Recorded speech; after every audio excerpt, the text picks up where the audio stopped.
sengathi le nyama ithengwa nguwe waqoba amaqatha amancane sengathi le nyama ithengwa nguwe waqoba amaqatha amancane sengathi le nyama ithengwa nguwe ithengwa ngubaba.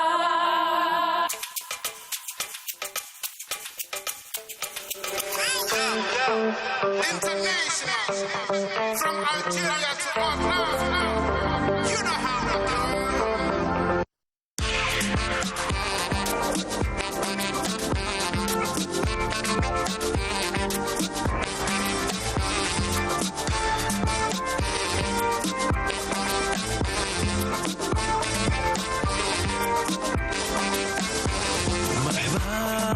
مرحبا وهي احبابنا مرحبا مرحبا مرحبا وهي احبابنا مرحبا مرحبا مرحبا وهي اصحابنا مرحبا مرحبا مرحبا وهي احبابنا مرحبا مرحبا بضيافنا مرحبا مرحبا بحبابنا مرحبا حلوا البيبان حلوا البيبان مرحبا.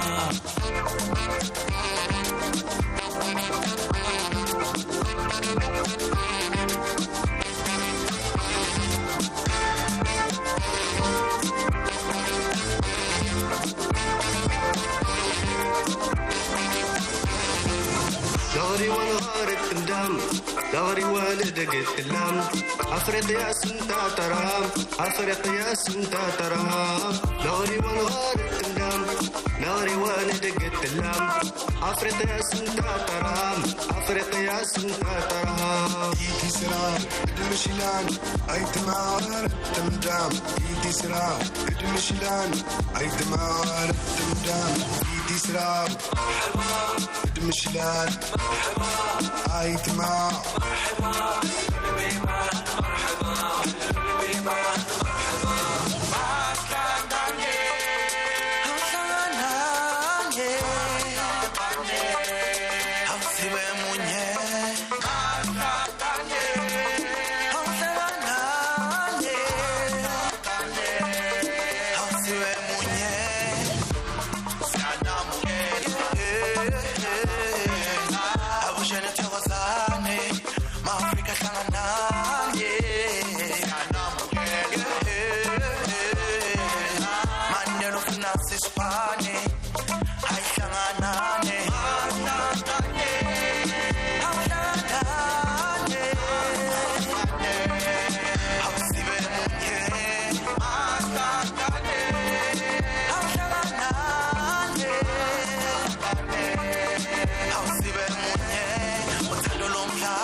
Mesdames, Messieurs, bonsoir. Ravi de vous retrouver comme chaque dimanche soir en direct sur Canal Algérie pour parler football dans votre émission Canal Foot. Et au sommaire de ce 15e numéro de la saison, évidemment, on va revenir sur cette belle qualification des Verts. Bon, la qualif était déjà assurée, mais l'Algérie termine première de son groupe et affrontera donc le deuxième du groupe B.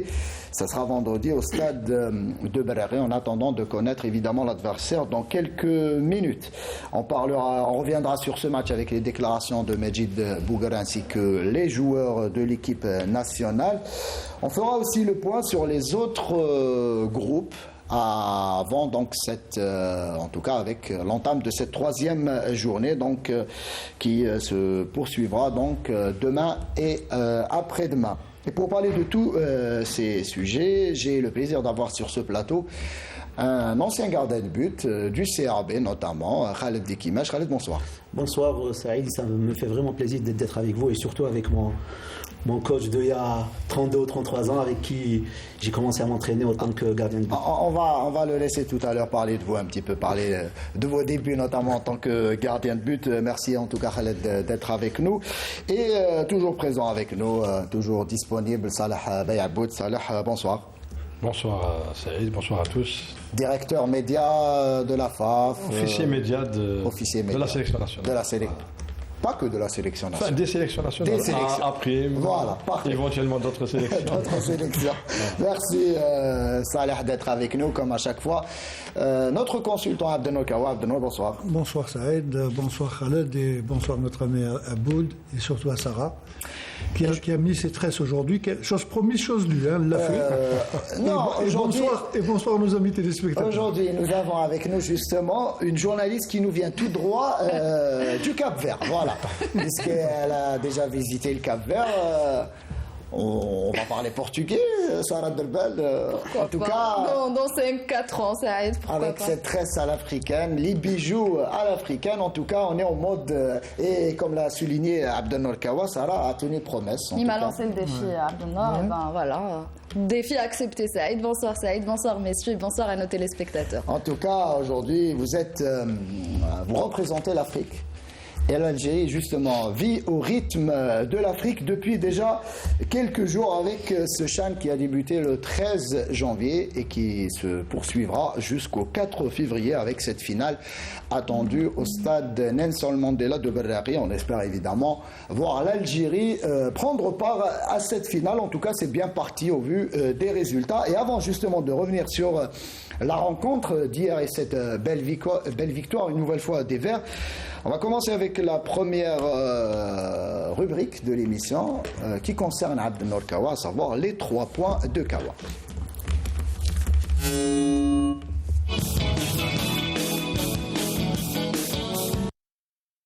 Si peut-être des 3 points, à savoir donc Kawa, qu'est-ce qui vous a marqué cette semaine? En tout cas la semaine qui précédente, puisqu'on entame une nouvelle semaine ce dimanche. Actualité oblige, nous sommes tenus de parler du CHAN. Je crois que les 3 points vont concerner tout d'abord l'équipe nationale, qui fait un sans faute. Donc 3 matchs joués, 3 matchs gagnés, 3 buts marqués. Et ça fait 12 ans. Aucun but encaissé. Ça fait 12 ans que, durant ce CHAN en tout cas, qu'une sélection n'avait pas gagné ces 3 matchs du premier tour. Absolument. En 2011, on en avait gagné 2 et on avait perdu un. Non, on avait fait match nul. Donc bon, c'est vrai que c'est mission accomplie. Donc maintenant, on attend le quart de finale. On va connaître notre adversaire dans quelques instants. Ça, c'était le premier point. Le deuxième point, c'est un peu la satisfaction de l'état des pelouses sur lesquelles sont en train de se dérouler les matchs. Jusqu'à présent, ce qu'on a vu des pelouses impeccables. On n'a pas l'impression de... Malgré la pluie. Non seulement malgré la pluie, le froid, et puis l'utilisation. Hein, quand on est en train de voir un peu le stade de Nelson Mandela, il y a un match aujourd'hui. Même si du côté du Nelson Mandela, c'est pas le top, mais en tout cas, quand on parle de Annaba, le stade de Constantine, avec toutes les difficultés, le stade, la pelouse a répondu présent. Il y a une chose qui est certaine, c'est que l'état de pelouse est impeccable, qu'on veuille ou pas. Comparativement aux années précédentes, je crois qu'il y a déjà un acquis. Et enfin, un troisième point, c'est un peu l'intéressement de tous les supporters. Je crois que dans cette édition, il y a le plus grand nombre de supporters qui suivent ce championnat, principalement chez nous, au stade de Nelson Mandela. On avait également du monde à Constantine, à Annaba, un peu moins peut-être à Oran, mais il y a une affluence record, je pense, dans cette compétition. Très très bien, et justement sur ces 3 points, je voudrais revenir avec vous, Salah Bayaboud, sur l'engouement sans précédent du public algérien pour ces matchs du CHAN. Vous êtes au plus près de la sélection nationale. Bon, en tout cas, on n'est pas surpris de voir du monde au stade Nelson Mandela, puisque l'Algérie y joue ces matchs, en tout cas. Mais pour ce qui est des autres groupes, et notamment, on sait que c'est du jamais vu pour un stade qui est quasiment... complet, qui répond pratiquement, qui fait le plein en tout cas, pour une équipe qui ne représente pas le pays hôte. C'est du jamais vu dans ce CHAN. Et même lors des CAN, on ne voyait pas autant de monde dans les tribunes. Bon, je pense que cet engouement peut être expliqué par plusieurs raisons. D'abord, il y a un défi pour l'Algérie de réussir cette compétition. Et donc, il y a une prise de conscience chez tout le monde, y compris chez le public. Donc, le peuple algérien a bien compris le message, donc il vient en force au stade. Le deuxième, c'est en arrière-pensée, c'est le dossier de la CAN 2025. Donc là aussi, tout le monde veut donner la meilleure image possible des supporters algériens qui sont passionnés de football, dont la passion déborde parfois, mais toujours est-il que voilà, tout le monde s'est mobilisé pour réussir et faire réussir cette compétition sur tous les plans, y compris sur le plan de la présence du public. Et on a vu également des images magnifiques, des familles braver le froid, le soir, venir comme ça avec les enfants, femmes et enfants. 2 degrés, voire moins. Exactement. Au stade, il faut le faire. Hein. Pour suivre des sélections africaines qui n'ont pas leur star habituelle qu'on voit pendant les CAN. Mais c'est un message très fort. Et je pense que tout ça va peser un peu dans... Justement, est-ce que vous le pensez ou vous avez des informations sur ça? Est-ce que du côté de la CAF, quand on voit cet engouement, on va se dire que pour l'image de la CAN, c'est bien d'avoir... Moi, je vous le dis, c'est pas nous qui le disons, mais tous les présents, tous les officiels de la CAF présents le disent. Il y a une unanimité autour de cette question.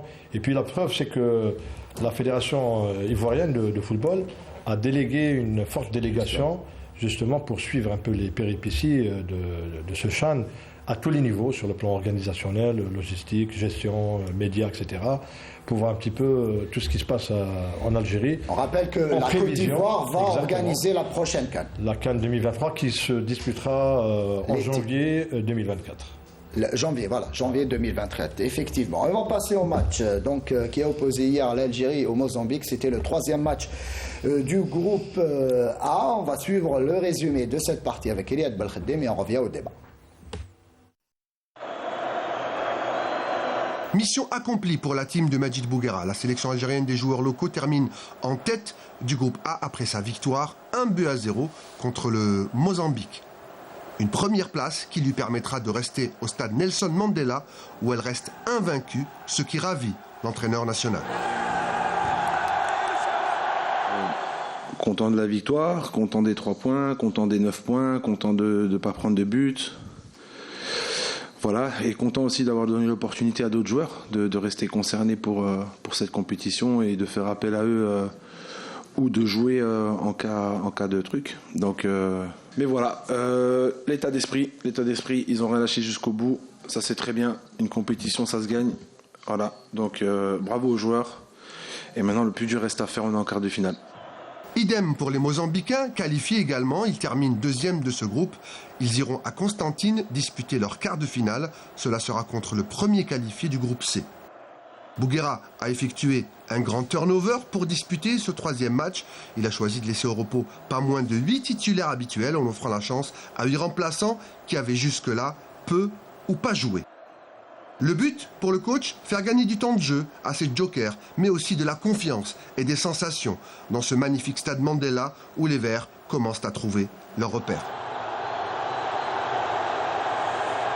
Les coéquipiers d'Alexis Gendouzi ont trouvé le chemin défilé très tôt dans la rencontre. Dès la 7e minute de jeu, grâce à Houssine Dehiri, le joueur de Paradou, qui a placé une belle tête croisée au point de pénalty après un corner bien tiré par Akram Jahnit. Après ce but, plus rien ne sera marqué là encore. L'arbitre soudanais, Mahmoud El-Mahloul Ismail, a sifflé la fin du match sur une courte mais précieuse victoire des Verts 1-0. Une victoire qui les qualifie, ainsi que le Mozambique. Une première historique pour les Mambas.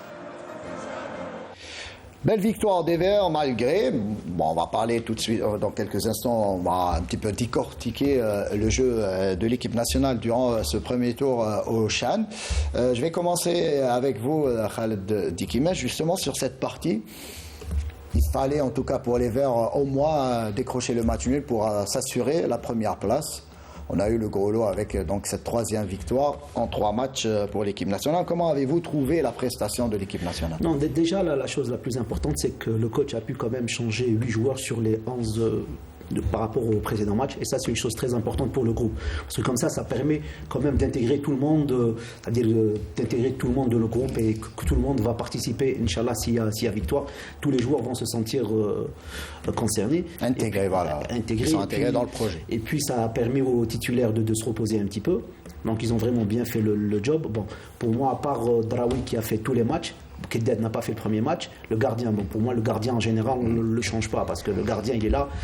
C'est vrai qu'il y a une fatigue morale, mais la fatigue physique n'est pas vraiment très très importante. Donc, en général, on ne change pas beaucoup les gardiens. Donc, dans l'ensemble, c'est vraiment du 9 sur 9. Le pari était vraiment très gagnant du coach, parce qu'à un certain moment, on m'avait posé la question. J'ai vraiment hésité, parce que je me suis dit, comme en perdant contre le Mozambique, on n'était pas premier. Donc, comme on voulait être premier, donc j'ai hésité un petit peu à faire un pronostic. Donc, il y avait un enjeu pour les Verts, bien sûr, pour ce match. Donc, il a fait, bon, je ne dirais pas qu'il a pris un risque, parce que quand on prend 28 joueurs, en général, ils sont tous pratiquement égaux par rapport au niveau. Donc, il a fait ce choix-là, et c'est un choix qui était gagnant, et du coup, tant mieux pour nous. Donc, vraiment, on va préparer le prochain match dans les meilleures conditions possibles et imaginaires. Justement, Abdelnour, sur cette partie, victoire là aussi, 1-0 de l'équipe nationale. C'est la 3e victoire par ce même score d'1-0. C'est vrai, enfin, Khalil a dit qu'il n'y avait pas de prise de risque, moi je dis que si. D'abord, si on doit revoir un peu les matchs, le premier match que nous avons joué contre la Libye, nous n'étions pas vraiment au point. Il y a eu quelques petits couacs dans le jeu. Le deuxième match, on s'est amélioré. Là, pour le 3e match, 8 joueurs qui rentrent.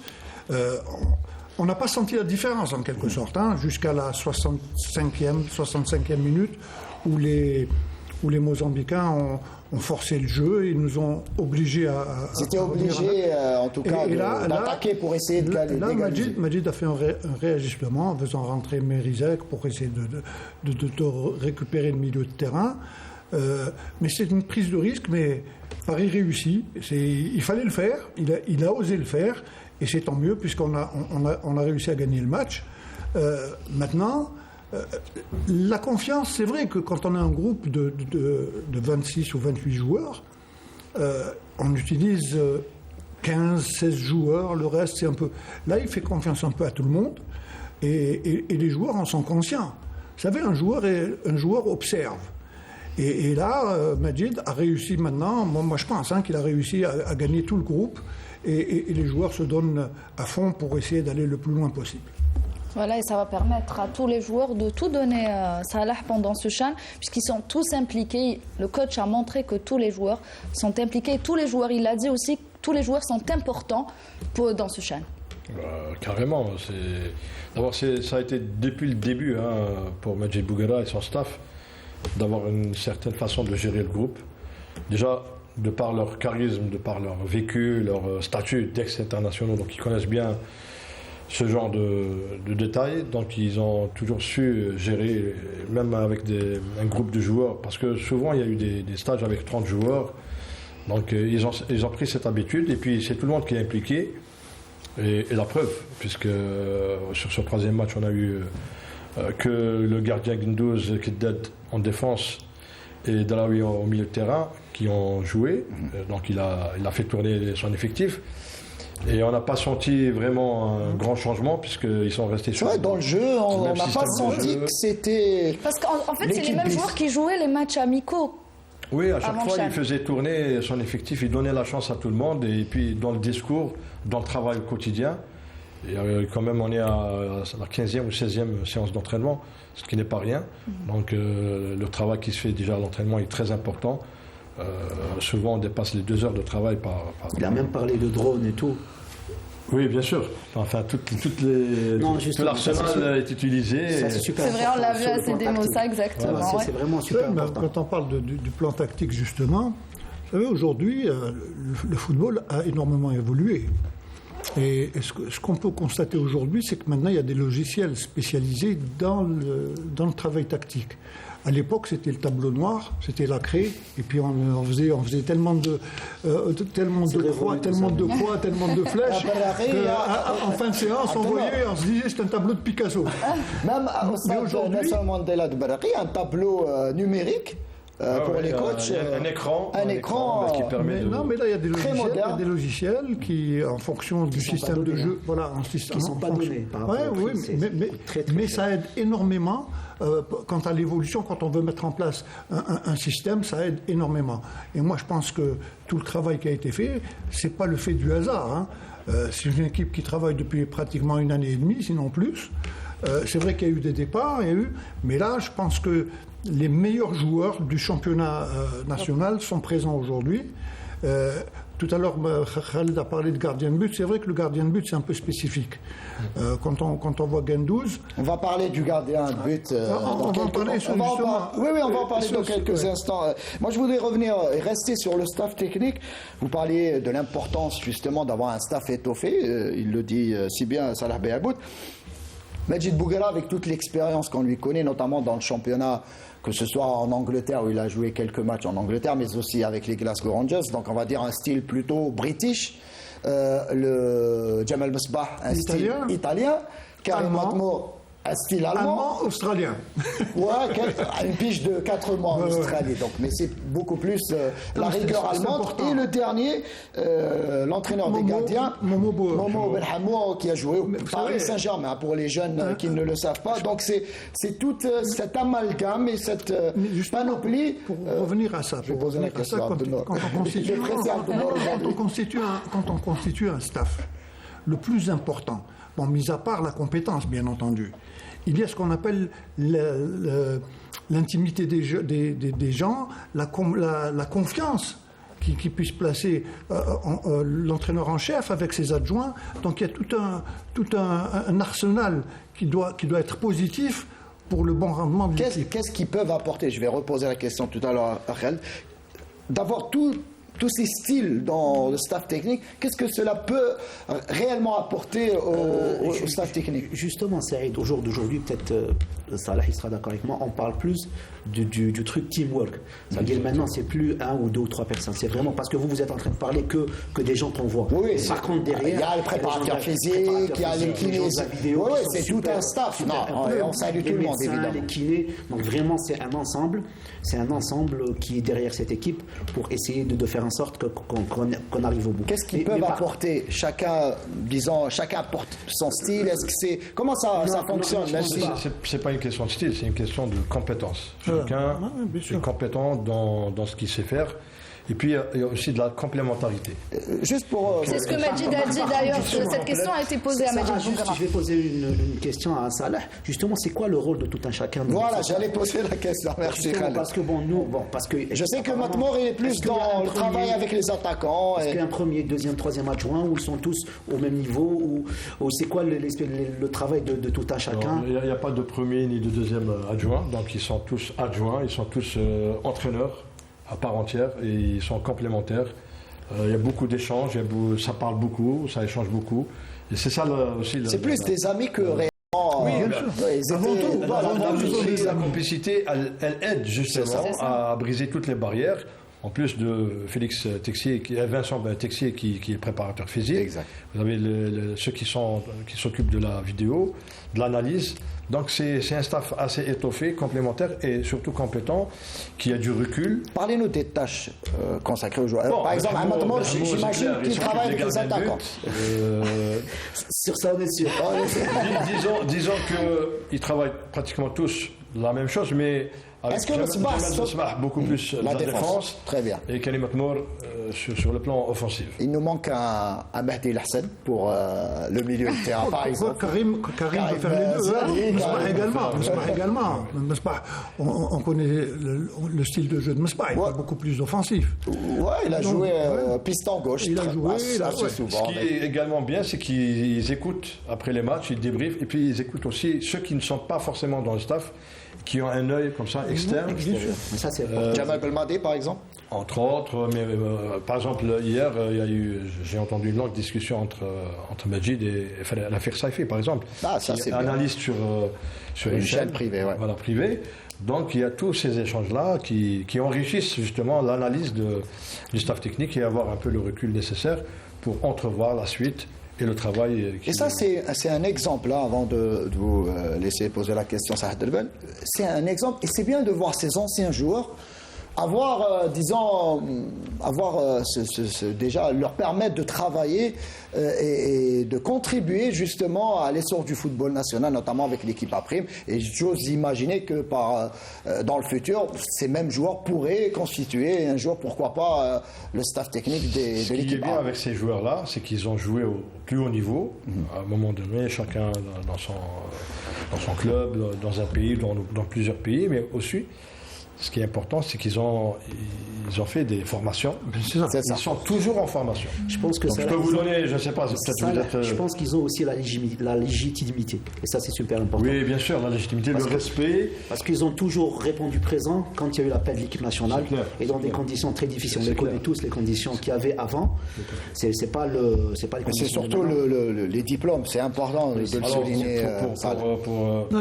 Je m'excuse, hein, le diplôme, c'est pas le diplôme en lui-même. C'est le contenu de la formation. Parce que le diplôme, c'est quoi? Le diplôme, c'est un permis de travailler, tout simplement.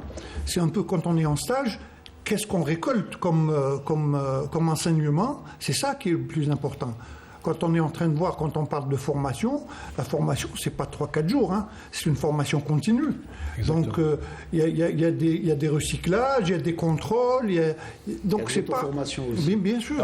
Avec toutes les formations, tous les cycles de mise à niveau, etc., qui se font un peu partout, surtout en Europe, le staff technique, quand il n'a pas la sélection, quand il n'est pas en date de préparation au stage, ils sont tout le temps en formation. Bien sûr. C'est ce qui est important aussi. Khalid, j'aimerais revenir avec vous sur le match. Et hier, on a vu le même schéma technique que le match tactique, le même schéma tactique que le match face à l'Éthiopie. Donc un 3 en défense et 5 milieux de terrain. Donc Bouguera a changé son schéma par rapport au match de la Libye et apparemment ça marche bien. Le 3-5-2 marche bien puisqu'il l'utilise une deuxième fois. Je pense que dans sa tête, il n'a pas fait ça par pur hasard. Donc je pense qu'il va essayer d'aller jusqu'au bout avec ce système-là parce qu'apparemment il a les joueurs pour. Parce qu'en général, quand on adopte un système de jeu ou un système tactique, c'est par rapport aux joueurs qu'on a. Je pense que lui, il a les deux joueurs parce que dans ce système-là, les joueurs les plus importants, c'est les latéraux qui peuvent faire les pistons. Les pistons, exactement. Donc il les a. Et en général, comme nous sommes le pays organisateur, donc du coup, toutes les équipes pratiquement vont nous attendre. Et du coup, les couloirs, en général, comment ça se passe? On joue d'un côté, on renverse de l'autre côté. Et par rapport, donc il l'a toujours dit dans sa conférence de presse, donc je pense qu'il va essayer de garder ce système-là jusqu'au bout. Et par rapport aux joueurs qu'il a intégrés, je pense qu'ils ont donné satisfaction sur ce. D'ailleurs, ils se sont adaptés aussi. Douanier a été élu meilleur joueur du match. Homme du match, exactement. Et c'est un arrière droit. Donc demain, s'il y a un problème avec le titulaire qui est Belkhiter, automatiquement il y aura Douanier qui va le remplacer. De l'autre côté, ça a été la même chose. Donc je pense qu'il ne va pas changer de système de jeu qui a vraiment donné satisfaction à l'équipe. Après, je pense que, comme il l'a dit le sélectionneur hier, c'est pas autant le système qui importe, mais c'est l'animation qu'on en fait. Mais bien sûr. Donc, M. Kawa peut-être d'accord. D'ailleurs, on va écouter Majid Bouguera lors de la conférence d'après-match où il se dit très content du rendement de ses joueurs. On l'écoute. Bismillahirrahmanirrahim. Ouais, content de la qualification, on le savait depuis le dernier match. Content de la victoire, content des 3 points, content des 9 points, content de ne pas prendre de but. Voilà, et content aussi d'avoir donné l'opportunité à d'autres joueurs de rester concernés pour cette compétition et de faire appel à eux ou de jouer en cas de truc. Donc voilà. On va dire bonne première mi-temps. Je pense qu'on aurait pu faire beaucoup mieux, surtout être tueur. On avait des opportunités, des espaces énormes sur les côtés. On ne les a pas assez exploités. On aurait pu faire encore beaucoup mieux. On les aurait, je pense, asphyxiés. Et, après, deuxième mi-temps, voilà, une équipe du Mozambique qui poussait plus, beaucoup de longs ballons, donc ça nous faisait reculer. On avait du mal à sortir avec le ballon. Donc ils ont tenté le tout pour le tout avec on se retrouvait à 5-6 joueurs devant, donc ça nous faisait reculer automatiquement. Mais voilà, l'état d'esprit, ils ont rien lâché jusqu'au bout. Ça c'est très bien, une compétition ça se gagne. Voilà, donc bravo aux joueurs. Et maintenant le plus dur reste à faire, on est en quart de finale. Abdelnour, justement, Majid Bouguera qui défend constamment ses joueurs et c'est un peu logique en tout cas, et nous dit qu'il est content en tout cas de la prestation de ses joueurs, notamment après cette 3e victoire. On va parler un petit peu du jeu à présent avec une équipe algérienne qui gagne, certes, qui n'encaisse pas, ce qui est assez remarquable là aussi, mais qui marque peu, en tout cas, c'est vrai qu'on a marqué sur les 3 matchs, mais sur coup de pied arrêté. Certains diront que on a du mal à concrétiser nos actions, nos attaques placées. Comment justifiez-vous justement peut-être cette offensive, sachant que Majid Bouguera, on en a parlé par le passé. Il y a une définition de la victoire qui dit qu'il faut marquer un but de plus que l'adversaire. Donc à chaque fois, on marque un but de plus que l'adversaire, ce qui nous permet d'avoir les 3 points. Il y en a qui disent... c'est l'essentiel. Ouais, mais il y en a qui disent, sur balle arrêtée... Vous savez que sur les balles arrêtées, si on fait des statistiques, il y a plus d'un tiers des buts à travers le monde qui sont marqués sur balle arrêtée. C'est ce qu'a dit Majid Bouguera. Donc, une balle arrêtée, c'est une stratégie, ça se travaille. C'est pas de l'improvisation. Donc ça fait partie du jeu. Et quand on marque sur balle arrêtée, ça fait un but. C'est vrai que l'idéal... De l'inquiétude. Oui, je vais arriver à ça. Les observateurs vont parler des actions qu'on a du mal à conclure. Je vais arriver à ça. C'est vrai qu'on se crée beaucoup d'occasions, mais on n'arrive pas à la mettre au fond. Par excès de précipitation, peut-être manque de concentration, vouloir marquer coûte que coûte. Il faut un peu plus de métier pour ça. D'ailleurs, on est en train de le voir à travers le championnat national. L'attaquant est une denrée rare dans nos clubs. Hein. Les buteurs, ce qu'on appelle les tueurs devant, on n'en a pas beaucoup dans le championnat. Donc déjà le fait... C'est vrai qu'il faut marquer des buts, ça c'est sûr. Mais si jamais on arrive à nous contenter d'un coup franc, d'un corner, d'un penalty, ça serait déjà pas mal. Justement, je vais poser la question à présent à Khaled Dikimesh, le technicien là aussi. Est-ce que Bouguera est victime aussi de ses joueurs, dans le sens où, comme l'a expliqué Abdelnour, l'Algérie, le championnat algérien manque d'attaquants, en tout cas d'envergure, si on peut utiliser ça. Sincèrement, si je vais te poser la question, Saïd, le buteur du championnat national, il a combien de buts? Kandossi avec 6 ou 7 buts. Kandossi, c'est quoi? C'est même pas un attaquant. Exactement. Voilà. Donc si Kandossi est en milieu de terrain et buteur du championnat, ça veut dire que, comme il a dit... Du coup, vous confirmez mes propos, en tout cas, sur le fait que Bouguera aussi est victime de l'effectif... Sincèrement, Bouguera, moi, je lui tire chapeau. Il est en train vraiment de tirer le maximum des joueurs qu'il a. Et sincèrement, il faut lui tirer chapeau. Donc, il fait avec ce qu'il a. Après, il ne faut pas trop en demander. Pour revenir un peu sur notre équipe nationale à l'époque, dans les années 2010... on marquait énormément de buts sur balle arrêtée. Et Majid Bouguera, on a parlé en conférence de presse. Lui-même a marqué des buts. Exact. Mais ce que je voulais dire... D'ailleurs, avec le même schéma tactique qu'a adopté la personne. On avait également un problème d'efficacité. Il a suffi que Slimani arrive, que Soudanais arrive. Donc, ce sont des joueurs qui ont fait la différence. À quand? J'espère qu'on va trouver des joueurs comme ça dans quelques mois. Abdelnour, juste pour rappeler aux amis téléspectateurs qu'au début, en tout cas, de la préparation pour ce CHAN... c'est ce que j'allais dire. Voilà. On avait des joueurs. On avait des joueurs qui faisaient la différence. Les Amoura, au premier match, il avait marqué 4 buts. Kadri, exactement. Bilal Saoudi, Mohamed Abdelhamou, voilà, c'est... Ben Ayad, qui était récemment le buteur du championnat. Donc tous ces joueurs sont partis du championnat algérien, ont mis en difficulté un petit peu Majid Bouguera. C'est pour ça que je t'ai dit, il faut vraiment lui tirer chapeau. Oui, sur ça. Et en plus, saluer ces joueurs-là, parce qu'ils font tellement d'efforts, ils sont tellement impliqués, ils adorent ce qu'ils font. Et ils viennent en sélection avec vraiment cette envie d'apprendre, parce qu'ils savent qu'en sélection, ils ont un staff qui les fait progresser quand même et élever leur niveau. Et puis ils ont une carte à jouer par rapport à aussi. Ils savent que l'entraîneur national est en train de les observer. Donc forcément... Et puis c'est pas évident de jouer une compétition sans discréditer notre championnat ou le niveau de notre championnat. Vous savez, quand on arrive en équipe nationale, moi je suis passé plusieurs fois au niveau de l'équipe nationale, les joueurs, surtout les joueurs locaux qui arrivent, essayent d'élever leur niveau pour rivaliser avec ceux qui viennent de l'extérieur et sinon être mieux qu'eux. Donc aujourd'hui, il doit y avoir un éveil quelque part. On est en train de voir quelques joueurs qui peuvent éventuellement prétendre dans le futur proche une place en équipe nationale en parlant des gardiens de but, défenseurs et milieu de terrain. Oui, on va en parler dans quelques instants. On va écouter justement Majid Bouguera qui nous parle de... Qui continue à défendre ses joueurs. On vous propose de l'écouter. C'est sûr, dans un match, il y a toujours des choses positives et négatives, ça c'est clair.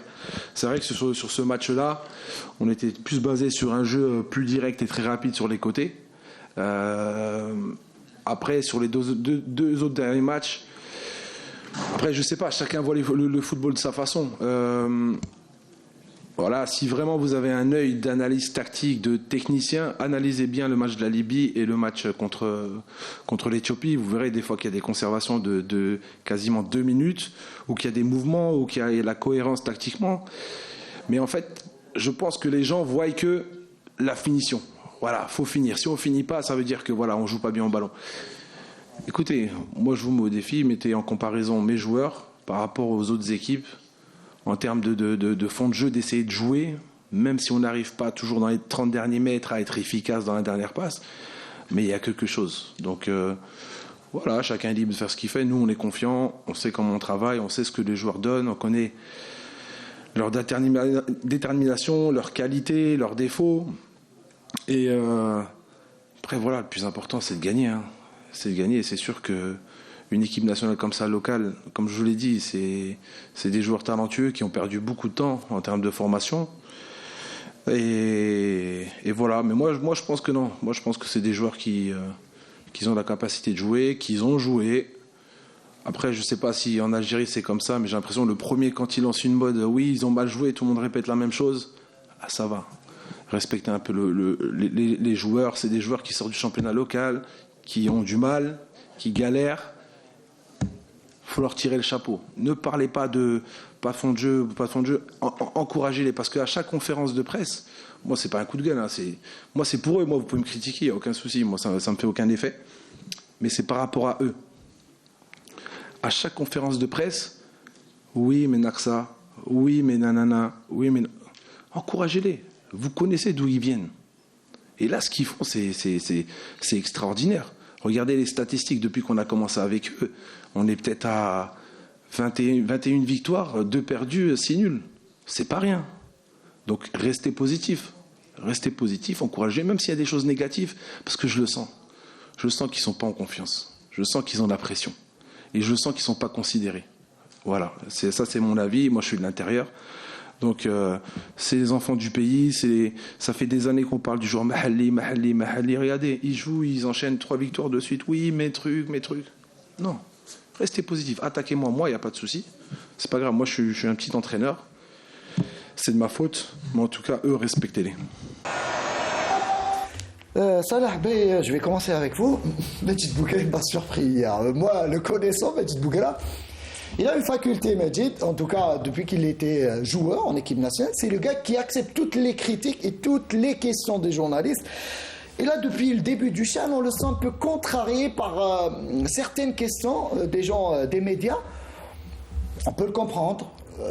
Parfois, c'est vrai que c'est difficile, notamment avec les joueurs locaux, c'est difficile. On connaît notre championnat, c'est difficile. Le fait, vous me disiez tout de suite, depuis il y a quelques instants, vous me disiez qu'on fait la fine bouche. Donc, à un moment donné, on n'est jamais content. Et la presse algérienne et peut-être le public algérien, puisqu'on veut, en plus des victoires, voir l'équipe nationale jouer très bien au football. Vous qui êtes aux côtés de Majid Bouguera, que vous connaissez aussi très très bien, est-ce que vous êtes surpris par ce ras-le-bol de Magic? Justement, je le disais, il n'est pas de ce genre, Majid. Très souvent, il a accepté les critiques, même quand elles étaient difficiles. Je ne suis pas surpris. De deux, je voudrais juste dire 2 mots. D'abord, ce championnat qu'on discrédite souvent n'est pas ce qu'on pense, parce que pas aussi facile. Depuis le début de l'aventure de Majid, on a vu tellement de joueurs partir justement, ils ont fait partie de cette équipe nationale après. Les Amoura, les Olgan, les Qadri, les Benayed, etc., etc. Donc, le championnat algérien Les continue. Sayoud surtout. Sayoud, etc., Touga, etc. Donc, ce championnat-là, malgré ses insuffisances, malgré ses problèmes, continue à produire. Parce qu'on a un réservoir. Nous sommes un pays de football, donc on continuera toujours d'avoir des joueurs talentueux qu'il faudrait, d'aller parler sur la formation, sur la C'est un peu en retard et tout ça. Maintenant, ce que fait Majid, c'est qu'il veut protéger ses joueurs parce qu'il sait qu'il y a une pression. Quand il dit je suis un petit entraîneur, personne n'a remis en doute les compétences de de pour mettre de côté ses joueurs. Est-ce que c'est une stratégie de communication? Vous, forcément. le spécialiste, ça là. Majid, c'est pas. Il n'est pas né d'hier.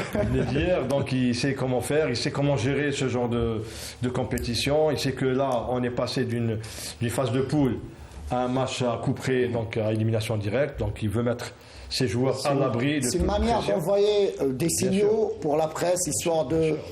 Oui, de rester toujours derrière les joueurs, de les encourager et de ne pas faire la fine bouche et de ne pas faire aussi l'erreur de les voir avec un regard différent. Parce qu'on a tendance à les voir comme la A, ou d'autres sélections. Pareil pour le public. Cette équipe, elle est composée de joueurs locaux, vraiment, mais qui jouent en même temps quand des sélections qui sont à 70%, 80% composées de joueurs de la A. Donc ils ont du mérite et il faut juste les encourager, rester derrière eux. Et je rejoins à ce propos le public qui à aucun moment les a sifflés, même pendant les moments faibles les petits passages. On parlait aussi des réseaux sociaux. Les supporters peuvent exprimer leurs opinions à travers les réseaux sociaux. Souvent, on dit, je lis un peu partout, on dit que l'équipe gagne, mais par exemple, voilà. Sauf toute proportion gardée. Si vous prenez les deux finalistes de la dernière Coupe du Monde, l'Argentine a perdu son premier match, la France a perdu son troisième match de poule, l'Algérie, elle est à 3 victoires. Donc, chapeau. Il ne faut pas s'inquiéter pour la suite du parcours. Continuons dans cette même dynamique, avec une bonne défense. Donc, tout le monde sait que nous avons une bonne assise. C'est important. C'est important. Le reste, il y a de l'animation, il y a de la concentration de ballon, il y a du travail. Sur un plan tactique, quand vous voyez l'équipe, elle travaille très très bien.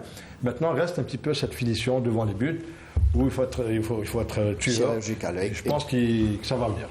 Non, en parlant d'attaquants, moi, je vais vous donner un exemple. Underman, match décisif contre l'Égypte. Qui c'est qui a marqué? C'est Antal. Ça, défenseur central. Même avant. Burkina Faso, qualification Coupe du Monde 2014. Qui c'est qui nous délivre? Défenseur central. Côte d'Ivoire, demi-finale, quart de finale. Je ne cite que ces deux parce que c'est des compétitions mondiales. Donc ce n'est pas des attaquants qui ont marqué, ce sont des défenseurs. Et défenseurs, en plus, Action. Khaled, le coach, a parlé de problèmes de confiance et plus mental, puisque déjà, il l'a dit en début, 98% des joueurs n'ont pas l'habitude de jouer de grandes compétitions. Il confirme que ce n'est pas un problème technique, mais plutôt mental. Et l'essentiel, c'est de ne pas encaisser de but et marquer un seul but. L'essentiel est de gagner, remporter le match. Non, le problème, Sarah, c'est que ça se joue chez nous. Et chez nous, on connaît très bien la pression que exerce, une pression positive, mais un joueur qui joue comme ça dans un nouveau stade, avec toutes les personnalités qu'il y avait dans le stade, avec tout l'engouement du public. L'attente du peuple. Exactement. Donc vous imaginez un petit peu, c'est des joueurs qui n'ont pas d'expérience, c'est des joueurs, ces 2-3 dernières années, pratiquement, ils ont joué que dans des stades vides. D'ailleurs, même Bogra a pris l'initiative de jouer, même les matchs de préparation, dans des stades vides. Et pour moi, je ne peux pas être vraiment d'accord avec lui parce que c'est se retrouver comme ça du jour au lendemain devant 40 ou 50 000 supporters, ça peut faire l'effet inverse. Mais je pense que cette étape-là, elle est vraiment dépassée par les joueurs et je pense que le meilleur reste à venir, Inch'Allah, à partir du prochain match qui sera quand même à élimination en direct. Depuis peu, vous étiez entraîneur, notamment au CRB Louis-Z, donc vous étiez sur le banc, vous étiez au plus près des joueurs. Quand on parle de l'attaque, notamment, on l'a vu hier avec Karim Aribi, on le sent je ne sais pas si c'est un manque de confiance ou de réussite, mais c'est compliqué pour lui en tout cas depuis déjà l'entame du championnat avec le CRB Louis-Z. On le voit au contraire, par exemple, d'un Mahious qui n'a pas de mal en tout cas à marquer. Est-ce que Comment pouvez-vous expliquer justement ce rendement de Haribi notamment? Saïd, en général, l'aspect mental chez un joueur est super important. Parce que c'est avec le mental qu'on fait la différence. Haribi, en ce moment, il est en ballottage défavorable avec le CRB. Je pense qu'il ne va pas continuer son aventure avec le CRB. Donc déjà, il va signer, je pense, en Arabie Saoudite. Dans un club saoudien. Voilà, notre club. Donc déjà, il était un petit peu critiqué au niveau du Shabab. Même au niveau de quand il est parti en équipe nationale, quand Belmadi a fait appel à lui. Je ne pense pas qu'il lui a rendu service, sincèrement, parce que le fait de l'avoir pris, il l'a mis vraiment... On sait que lorsque le peuple vous... Non, justement, ça lui a vraiment dans le viseur, c'est compliqué. Parce qu'il a fait jouer une mi-temps, il n'a pas été vraiment top dans cette mi-temps-là. Ça l'a enfoncé encore un petit peu plus. Et on voit aussi son entrée, elle n'était pas décisive. Au premier match, hier, il n'était pas vraiment dans il voulait bien faire, mais à un moment donné... il n'a pas de réussite. Il n'a pas de réussite. En Arabie Saoudite, si jamais ils le prennent, c'est pour qu'ils marquent des buts. Non, mais je pense que ça va aller beaucoup mieux. D'ailleurs, Abdelnour, on était en train de parler tout à l'heure de l'équipe nationale. D'ailleurs, à l'époque, lui, il était avec nous. Il était avec nous dans le groupe qui a fait la Coupe arabe, plutôt la Coupe d'Afrique à Témouchen. C'était en 2013. Donc c'est l'entraîneur qui était sur place, qui l'avait repéré. Il était à Raya à l'époque. Donc lui, il a vu en lui ce que peut-être... Tactiquement, il est bon. On ne va pas remettre en doute. C'est un joueur qui a marqué exactement, qui s'est illustré en Ligue des Champions africaine. On se rappelle, il y a quelques années, était le meilleur buteur de la Ligue des Champions africaine. C'est pas pour rien qu'il a signé en France à Nîmes, le club de première division. C'est vrai que l'acclimatation a été compliquée. Je pense qu'il a fait je dirais pas une bêtise, mais un mauvais choix. Mauvais choix en revenant au championnat national. Il aurait dû rester soit dans le championnat tunisien ou dans un championnat. Sur le plan confiance, Salah, on a écouté Majid Boughali qui parlait justement de l'importance un petit peu de mettre en confiance ce groupe. Il le dit, que les critiques, il les écoute, les joueurs. Quand on voit un Haribi qui manque d'efficacité, on voit certains joueurs qui ratent leur dernier geste, est-ce que vous pensez sincèrement que là aussi, la pression joue un rôle chez eux, les joueurs? Oui, certainement, parce que jouer une compétition pareille, on l'a vu déjà au premier match, match inaugural devant 40 000 supporters, ils avaient cette appréhension. Mais je pense qu'au fil des minutes, surtout au deuxième match, les choses se sont détendues. On avait une équipe qui maîtrisait son jeu. D'ailleurs, sur les 3 matchs, il y a eu quoi? Il y a eu 2 occasions pour les équipes adverses. Il y a eu le poteau. Il y a eu ce face-à-face sauvé par Gundouz. Le match d'hier. Mais à aucun moment, on a été inquiété. Exact. Le match d'hier, Gundouz n'a rien eu à faire. Exactement. Donc déjà ça donne de la confiance aux joueurs. Donc ils savent qu'ils arrivent à maîtriser leur jeu. Ensuite, maintenant, reste un peu la finition. C'est vrai, on prêche un peu par rapport à ça. Quant à Haribi, c'est un peu comme tous les grands attaquants. Il est à la recherche d'un but, d'un déclic. Donc il court toujours derrière ça. J'espère qu'il aura cette opportunité lors du prochain match. Mais sinon, sur le plan tactique, c'est un joueur qui fait un gros travail. Il harcèle les défenses, il est sur toutes les balles. Et il est le premier défenseur dans le schéma tactique de Majid Boughali. Ça nous fait rappeler un certain Rezan. Exactement. Qui ne marquait pas beaucoup non plus. Qui marquait pas beaucoup. Mais qui embêtait les défenses. Hein. Et d'ailleurs, on va écouter les joueurs après ce match et cette victoire face au Mozambique.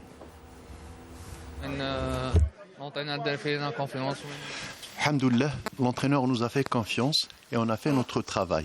On a gagné et fait plaisir au public. On fera mieux durant les prochains matchs.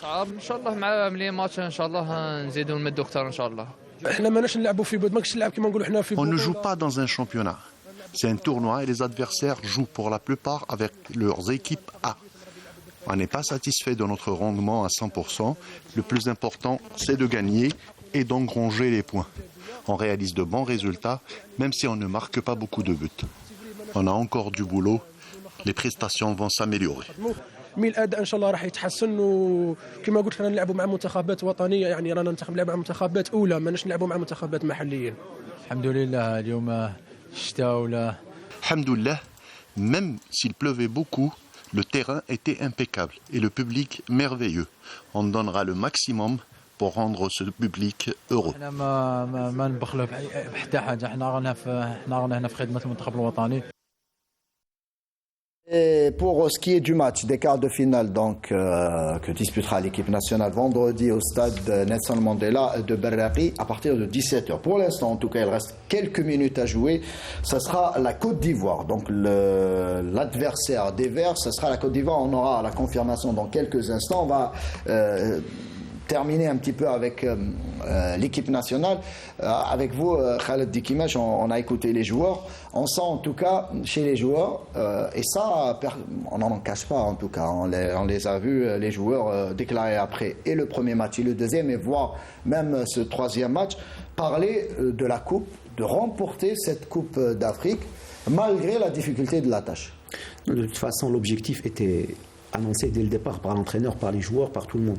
L'objectif, c'était d'aller au bout de cette CHAN, du moins de gagner cette coupe. Et puis les joueurs, ils savent qu'ils jouent gros sur ce tournoi-là. Donc avec tout le nombre de recruteurs qu'il y a en tribune, donc ils peuvent décrocher des contrats à travers plutôt cette coupe. Et c'est super important le fait de voir l'engouement du public, l'organisation comment elle est faite.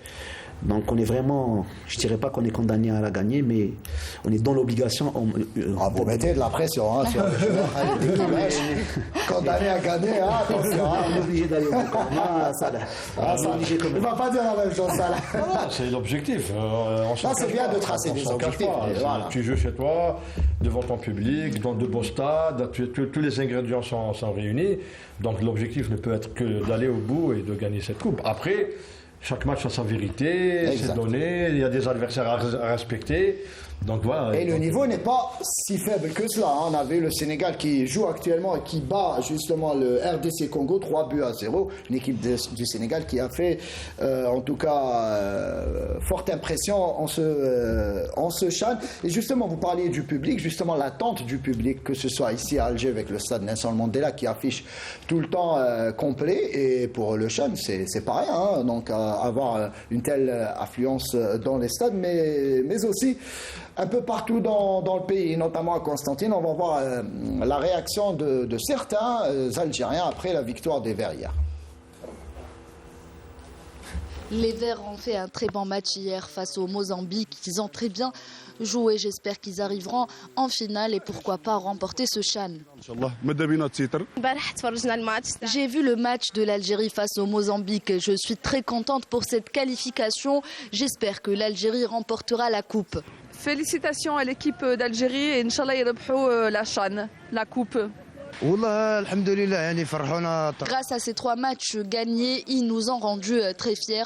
J'espère qu'ils continueront sur cette même lancée.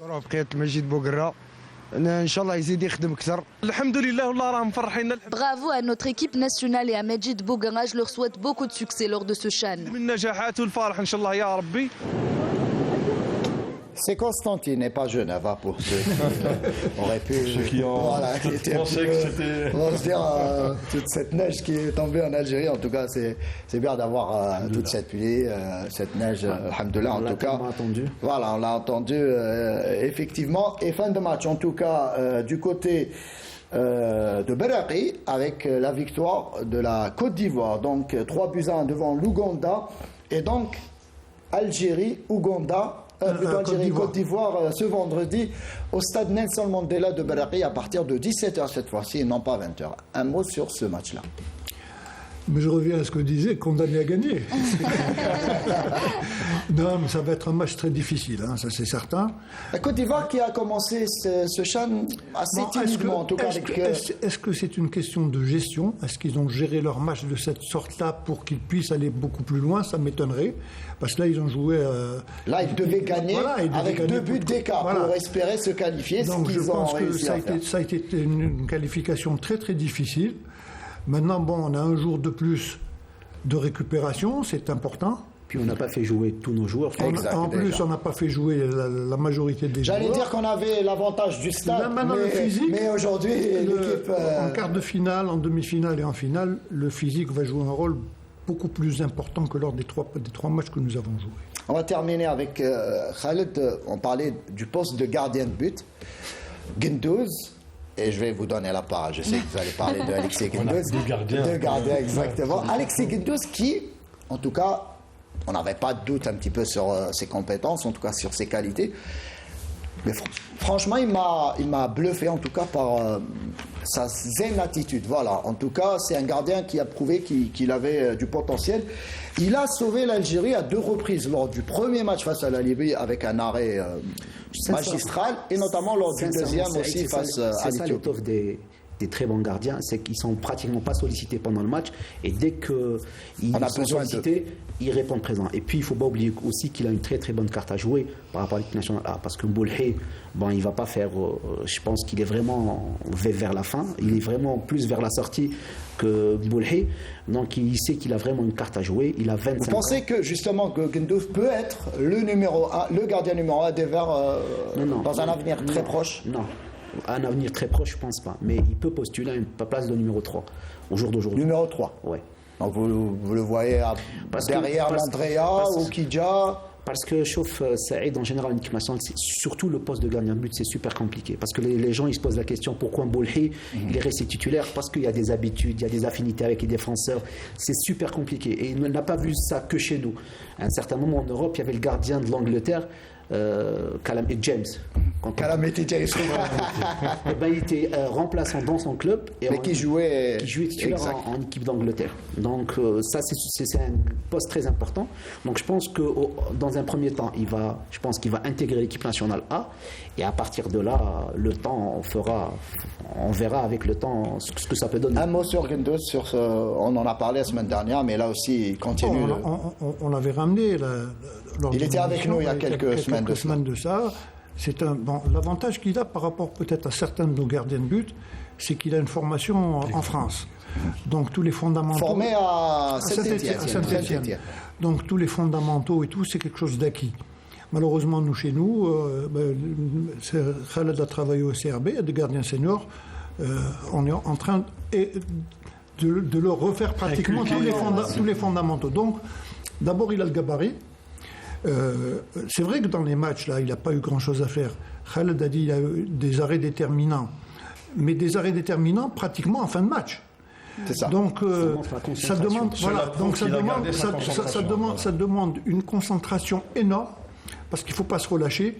D'ailleurs, des gardiens de but, on l'a ressenti, ils n'ont rien à faire dans un match. Ils font 1-2 interventions et ils sauvent leur équipe d'une défaite. Même sur ses sorties aériennes. Oui. Il a pris confiance. On sent qu'il assure. Il faut pas oublier il a joué plus de 15 matchs, je crois, en équipe nationale. Hein, avec Majid. 12 à 15 matchs. Non, pas vraiment. Même pas parce qu'il a intégré l'équipe nationale que récemment, puisqu'on se rappelle la saison dernière avec l'USMA, il était inscrit. Il y aura certainement une place à prendre au niveau de l'équipe nationale. Mais ce qu'il faut dire également, c'est que depuis quelques années, la longévité des gardiens s'accroît. Hein. Donc, exact. Il faudra pour lui. Il a battu le record, il a presque 13 ans. Exact, depuis 2010, effectivement. Place à présent au résultat de cette 3e journée du groupe A et le classement final.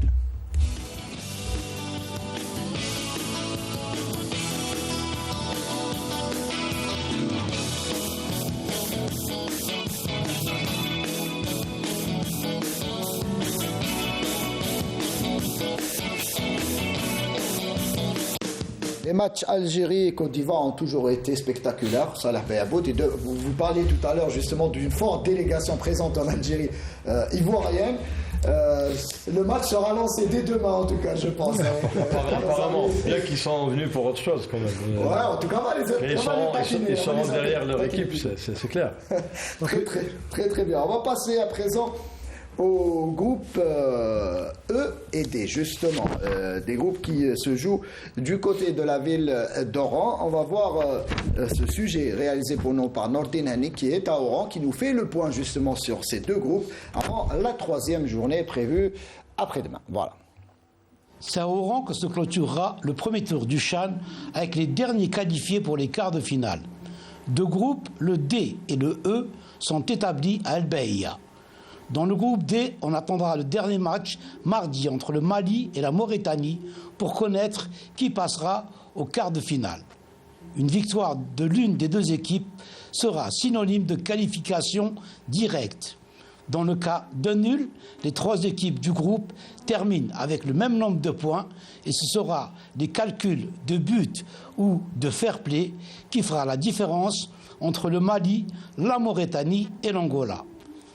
Dans le groupe E, le Congo, avec une défaite et un nul, est la première équipe à quitter la compétition.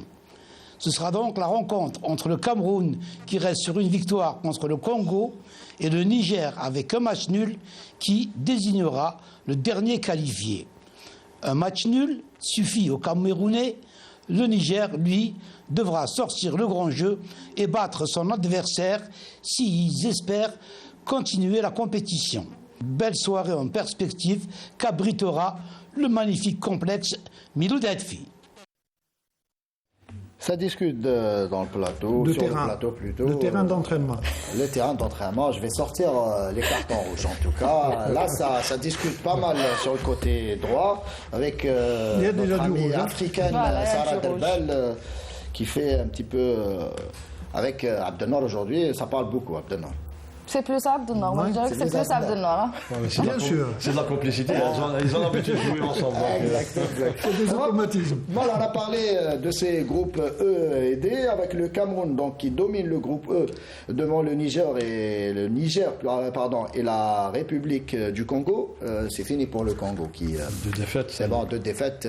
L'équipe qui retourne à la maison et on va voir dans quelques instants. En tout cas, les Congolais ont pu profiter de la beauté de la ville d'El Bahia. On va suivre dans quelques instants le sujet, mais je voudrais revenir sur ces 2 groupes. Donc, je disais avec là aussi le groupe D, l'Angola, le Mali et la Mauritanie. Là aussi, un peu c'est compliqué ces 2 groupes puisqu'il y a trois équipes.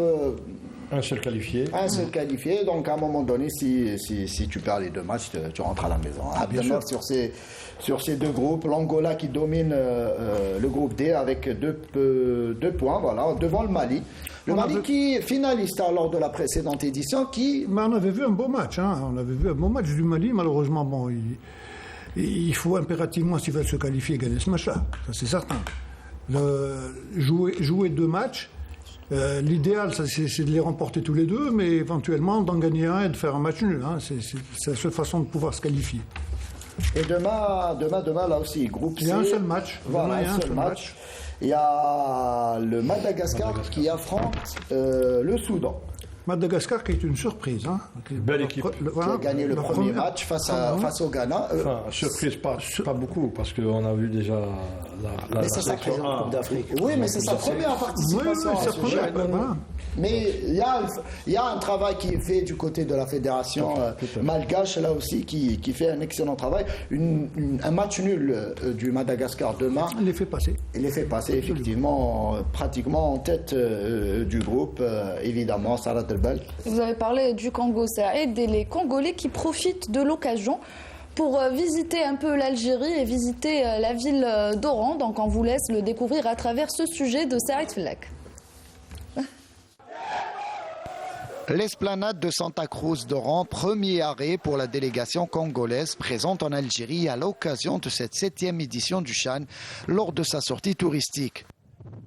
Une sortie qui l'a conduite à visiter plusieurs endroits historiques d'El Bahia, des joueurs subjugués par la beauté de la ville. On nous a permis de visiter la cité et puis on a vraiment aimé. C'est un bon endroit, donc on espère peut-être un jour revenir encore ici. Donc vraiment l'Algérie nous a bien accueillis. On est très contents et c'est vrai que l'Algérie, c'est un pays ami au Congo. Et notre président aime bien, il a étudié ici et on aime bien l'Algérie. Et on n'est pas déçus en fait. On est très bien reçus, bien accueillis, bien cadrés. Voilà. Et maintenant, on prie qu'on gagne ce 2e match. Nous avons programmé cette sortie touristique pour l'équipe congolaise afin de leur faire découvrir les lieux touristiques de la ville d'Oran. Direction ensuite le centre-ville d'Oran et ses lieux historiques avant de faire une virée au théâtre régional Abdelkader Al-Loula où un accueil particulier a été réservé à nos amis congolais. Et là, on nous a invités de faire une visite, voir ce qui est la ville d'Oran. On a visité des magnifiques sites et jusqu'à maintenant on est en train de visiter vraiment l'accueil chaleureuse. Ils sont disponibles, le protocole disponible, ils sont à nos petits besoins. Franchement, si c'est ce que l'Algérie présente, en tout cas, on est fiers. On est fiers, comme on dit, 1, 2, 3, vive l'Algérie. En tout cas, c'est vraiment exceptionnel. Et pour le CHAN, on est tous émerveillés. Pourquoi pas l'Algérie, le prochain CAN, la prochaine CAN, pourquoi pas? Pour moi, vraiment, c'est 100%. Miaf mia, comme on dit, quoi. Ouais, ça nous fait plaisir, comme je dirais, de visiter Oran. Donc, tout ce qu'on nous a expliqué, vraiment, ça nous fait du bien de découvrir un peu l'histoire de l'Algérie. Cette initiative, initiée par les autorités locales de la ville d'Oran, vise à promouvoir le tourisme local et permettre aux délégations sportives présentes actuellement dans la région de découvrir l'âme de l'une des plus belles villes d'Algérie. Salah Terban, carton rouge, voilà. J'aimerais bien aller visiter avec eux parce que c'est vrai, c'est intéressant de visiter. Oui, j'aimerais bien. Salah, vous devriez me donner après le programme de ce qui va se passer ici à Alger. Salah n'est pas guide touristique. Si, mais il va me donner juste le programme, comme ça je vais les assister. En tout cas, pour nos amis, dommage pour nos amis congolais, en tout cas du Congo-Brazzaville, qui quittent déjà l'Algérie. Ils sont partis hier, en tout cas. Oui, mais on est content pour eux puisqu'ils ont eu l'occasion de faire visiter. Une belle visite. De quitter l'Algérie avec le sourire déjà. Avec le sourire, avec plein de souvenirs, et puis pourquoi pas appuyer notre candidature pour la CAN 2025. Justement, profitez de ce CHAN pour un petit peu gagner la sympathie des équipes participantes, des délégations présentes. Convaincre carrément les délégations présentes sur les capacités, le potentiel de l'Algérie sur tous les plans, pas forcément. Au niveau des infrastructures sportives, je pense qu'on a gagné le pari avec de beaux stades, etc., que ce soit des stades nouveaux ou ceux réhabilités.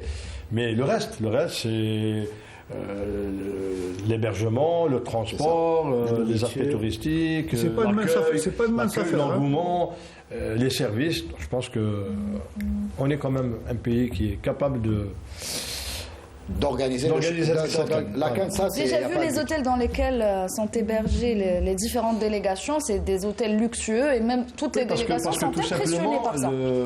Aujourd'hui, le CHAN, le cahier des charges du CHAN est le même que celui de la CAN. Il n'y a que les sélections, le nombre de sélections qui diffèrent, mais sinon le reste, tout est fait pareil. Selon les standards, les exigences. On a couvert des CAN, c'est pas pour jeter des fleurs à notre pays, en tout cas, on a couvert des CAN, les dernières CAN, et on a galéré, nous-mêmes, les journalistes, pour trouver un hébergement, ou même pour manger, ou même pour les équipes, pour s'entraîner. Je me rappelle, au Gabon, l'équipe faisait 70 km pour s'entraîner. Et pour les déplacements. Il y a une chose de très importante quand on n'est pas en train de parler, c'est le climat. C'est super important quand même le climat. Tu joues dans une température de 30 ou 40 degrés, c'est pas comme si tu jouais en Algérie avec une température aussi après sur ça, on peut pas changer le climat en Afrique. Suivant votre exemple, les Coupes d'Afrique devraient se tenir uniquement dans le Maghreb. C'est compliqué par rapport au climat, ça on est d'accord. Mais après, je pense qu'il n'y a pas que ça qui Parce que la dernière qui s'est jouée au Cameroun, le climat n'était pas vraiment clément. On a souffert, nous. Oui, sur ça. On était à Douala et ça a été effectivement compliqué. Maintenant, sur ces sorties touristiques, on a vu notamment à Oran, je ne sais pas sur Alger, est-ce qu'il y a un programme? Je pense qu'il y a un programme justement pour les jours à venir, puisqu'il y aura des journées off, effectivement. Pas forcément off, mais il y a du temps pour plusieurs mois. Il n'y aura pas de match, j'ai envie de dire, dans quelques... Et puis les équipes qui sont éliminées, elles ont un peu le plaisir de profiter de quelques jours. On a eu le président du comité d'organisation du CHAN, il nous avait expliqué, c'est pas étonnant du tout, vous savez, tout à l'heure avec notre ami Aboud, il a dit que si jamais on perd un match, on a intérêt à baisser la tête. Non, voilà, on a perdu une compétition, les joueurs sont sortis, ça leur fait ils apprennent à connaître une ville qui est agréable à voir. Voilà, donc ils sont sortis avant le match. Tu peux poser une question à Salah, justement. Le vainqueur de la CHAN ou du CHAN, Et il y a une dotation. Bien sûr. Elle est de combien? Moi, je la connais pas. Je l'ai pas en tête, mais je crois que c'est une bonne cagnotte. Okay. C'est une compétition qui est dotée comme la CAN. Les résultats compteront dans le classement FIFA? Non. Non. Ça n'a rien à voir. Ça, c'est les équipes A.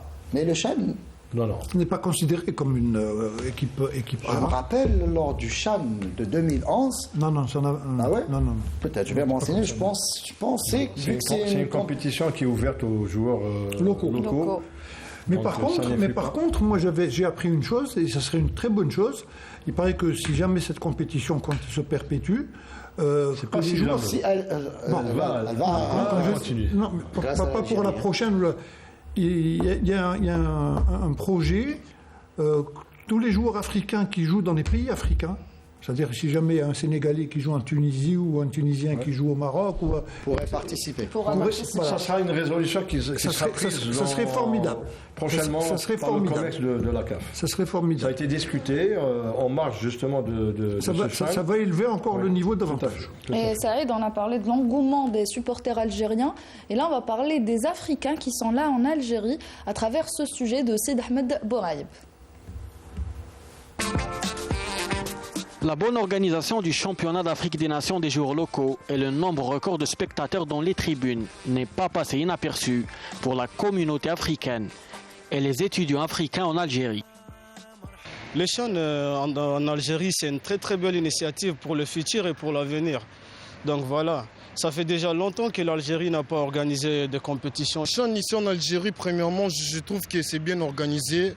Vu les terrains, les conditions aussi, toutes les conditions sont réunies. Et je pense bien que ça sera encore une nouvelle opportunité pour que l'Algérie puisse encore organiser certaines compétitions ici. Les belles images de la cérémonie d'ouverture et l'engouement du peuple algérien pour ce tournoi ont fait que le CHAN prenne une autre dimension.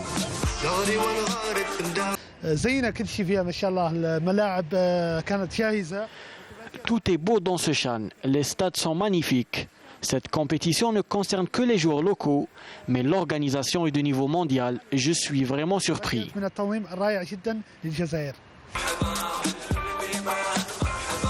Des témoignages qui confirment que l'Algérie a réussi son pari et démontrent au monde entier l'esprit et l'hospitalité qui caractérisent l'Algérien.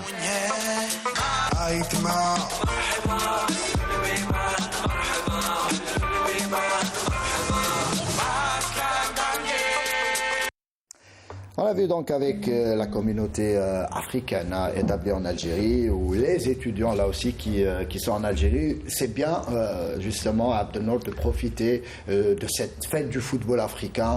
On a vu leurs déclarations et d'autres, on les a écoutés sur d'autres chaînes qui parlent, qui sont pratiquement surpris en tout cas par la capacité de l'Algérie d'organiser ce genre de tournoi, alors que c'est vrai que ça faisait longtemps, mais en tout cas on va dire que c'est un peu normal, on l'a vu avec les JM. Je pense que c'est une réussite totale, cette organisation. Hein. Il y a longtemps que moi, on avait participé en 2011 au CHAN du Soudan. C'était pas du tout la même chose. Aujourd'hui, on est en train de faire, mis à part les infrastructures, on est en train de voir un peu toute l'organisation, les hôtels, les transports. C'est une réussite parfaite. Maintenant, j'ai été étonné de voir un peu dans les tribunes, et chaque nation africaine a ses supporters. Donc il y a beaucoup d'étudiants, peut-être des gens qui travaillent ici, qui supportent leurs équipes, et ils sont en train de voir un peu toute l'ambiance qui règne dans les stades. Pour moi, c'est quelque chose d'extraordinaire. Ils ont pu profiter là aussi de la neige qui est tombée du côté de Constantine. On avait nos amis africains qui étaient contents justement. Il y a des séances d'entraînement qui ont été annulées aujourd'hui à Constantine. Oui, à cause de la neige. Aux chutes de neige. Voilà. Donc en tout cas, je sais qu'il y a des journalistes africains qui étaient agréablement surpris justement de retrouver, de profiter de la neige en Algérie. En tout cas, ils ont eu de la chance, en tout cas, durant cette période. Sincèrement, c'est-à-dire, ils croyaient qu'ils étaient peut-être en Europe, là. C'est-à-dire dans leur tête, non, par rapport à la neige. Exactement, mais je pense qu'ils sont en train de tout vivre, quoi, le soleil, la neige. Exactement, ils ont eu tous les saisons. Découvrir un petit peu comme disait un Africain, la pluie blanche. La pluie La pluie on va lui attraper Adel, justement. Oui, Khaled. Non, sincèrement, notre pays, on est tous unanimes à dire qu'il est vraiment formidable. Et puis les gens, ils sont en train de le découvrir à travers cette on n'avait pas, compétition. on n'était pas inquiet par rapport à ça, mais c'est bien que désormais les pays africains découvrent. Nous, on le sait. Voilà. On le sait. Mais par contre, les autres personnes ne le savaient pas. Mais maintenant, ils sont en train de découvrir notre pays comme nous, on le connaît. Ça, là, justement, vous avez côtoyé les différents responsables de la Confédération africaine de football qui sont là déjà depuis pas mal de temps, qui faisaient des allers-retours pour les visites d'inspection. On a même écouté le président de la CAF, Patrice Motsepe, dire que, en tout cas, lui, il était sûr que l'Algérie, en tout cas le CHAN en Algérie, allait être une réussite totale. Ses propos. Parlez-nous justement des responsables médias. On va voir tout à l'heure le sujet de Linda Teboul sur le travail des journalistes. Est-ce qu'ils sont contents par rapport aux moyens qui sont mis à leur disposition? Je pense que sur le plan médiatique, ça suit le reste. Donc il y a une bonne organisation. Les activités médiatiques d'une compétition pareille sont déjà codifiées, standardisées par la CAF. Donc c'est pratiquement la même organisation qu'une CAN ou qu'une Coupe du Monde. Donc il y a des activités avant les matchs, donc il y a des conférences de presse d'avant-match, J-1, où généralement c'est le sélectionneur avec un joueur.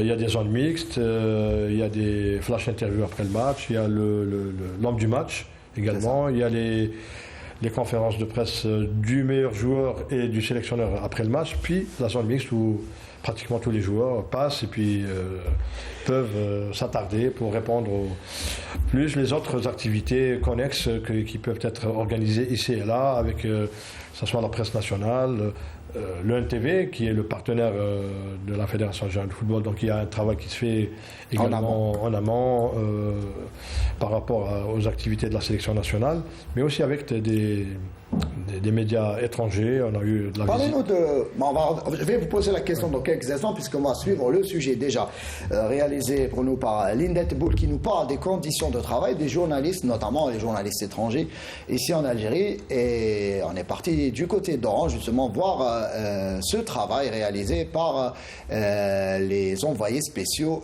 des pays étrangers. On suit le sujet et on revient. La réussite du CHAN dépend du bon fonctionnement de tous les aspects liés à l'organisation et notamment la prise en charge des médias pour assurer une bonne promotion à travers une bonne couverture de l'événement. Ça se passe très bien. Au sein des médias, les journalistes sont quand même bien entretenus. Les volontaires sont là. L'accueil était parfait. Les conditions de travail dans la salle de presse sont excellentes parce qu'on ne se plaint pas d'Internet. Tout se passe bien et on est bien nourri et on est bien encadré. Les conditions sont très bonnes. On a accès au centre de presse avant le match, donc le jour avant pour les conférences de presse, etc. Et on a aussi accès assez facilement pendant le match. Les accès en tribune, les accès même au stade sont assez simples. Les journalistes ont également exprimé leur admiration par rapport aux nouvelles installations sportives proposées par l'organisation. On a été épaté par les infrastructures sportives algériennes qui ont été réalisées aux normes internationales. J'ai assisté à la Coupe du Monde et je peux dire que l'organisation de ce CHAN est vraiment à la hauteur des autres manifestations internationales. Ce sont là des atouts que l'Algérie fera valoir pour obtenir le droit d'organiser d'autres événements sportifs de grande envergure.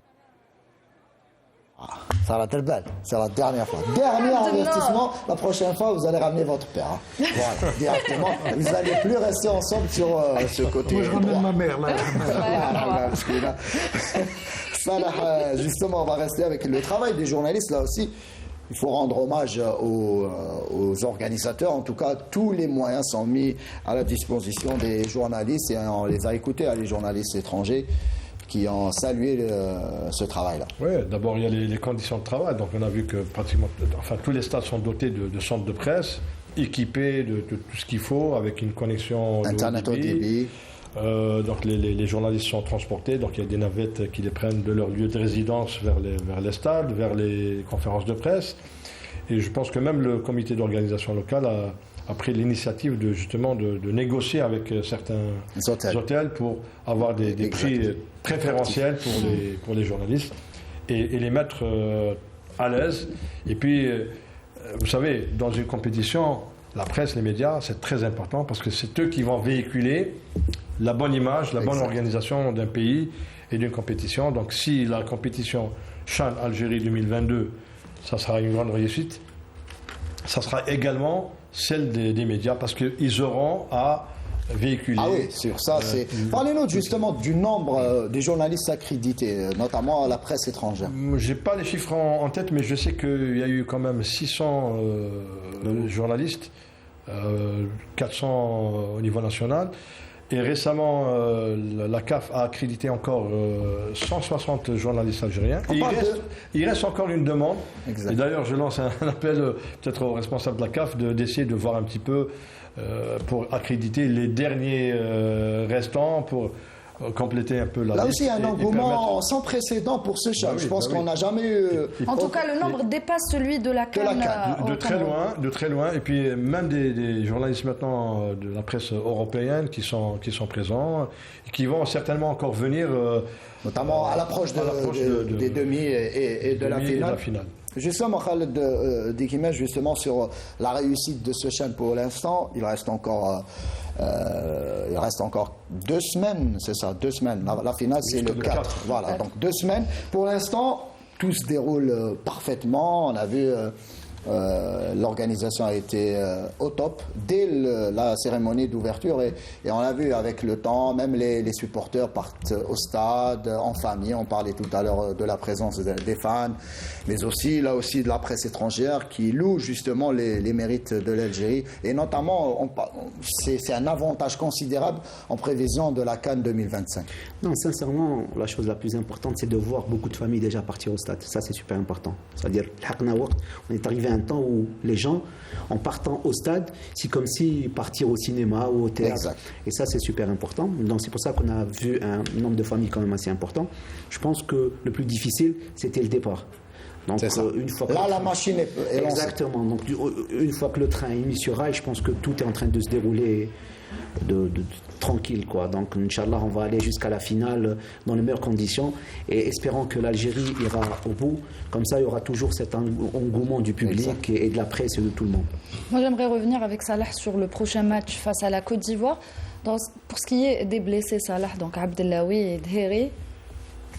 Bon, Debeh et Abdellaoui. Même Dheri est sorti sur blessure. Oui, même hier, c'est vrai. Oui, pour Dheri, je ne pense pas que ça soit très grave. Ouais. Grave. Donc aujourd'hui, les joueurs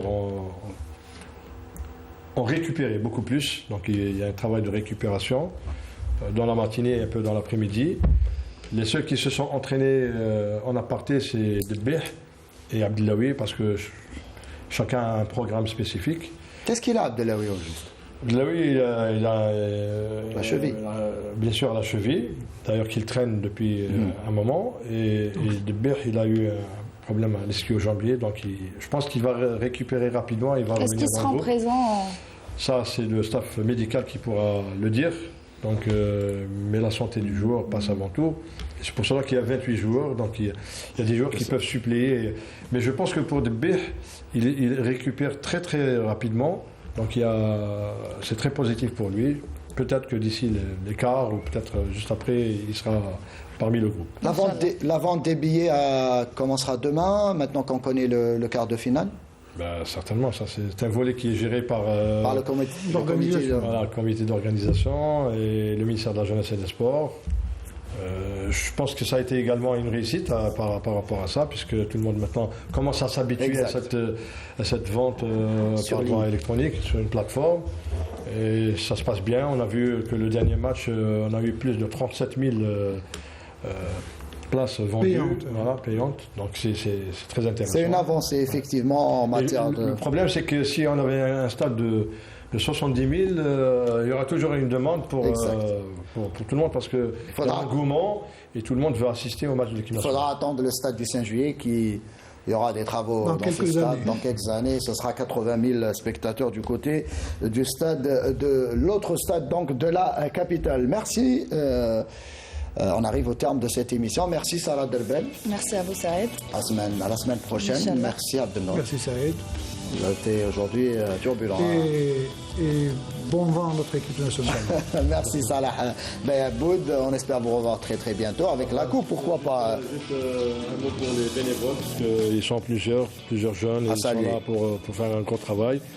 Et tous ceux qui, pendant des mois et des mois, ont travaillé dur pour que ces infrastructures soient prêtes. Et puis, bon vent à notre équipe nationale, Inch'Allah. Merci Khaled. Ça m'a fait vraiment plaisir d'être parmi vous. Juste un petit bonjour pour le petit Mohamed Amir et un ami à moi qui est en France qui s'appelle Makhlef Yazid que je pense que Kawa a entraîné parce qu'il était au Mouloudia. Très très bien, je salue au passage je salue au passage là aussi Madame Amina Guéribissi. Je vous dis merci à toute l'équipe technique du studio et de la régie 2, au script donc Hanan Belkhairi, au réalisateur Mohamed Boulis et à toute l'équipe des journalistes. Je vous dis à dimanche prochain. Restez branchés sur Canal Algérie.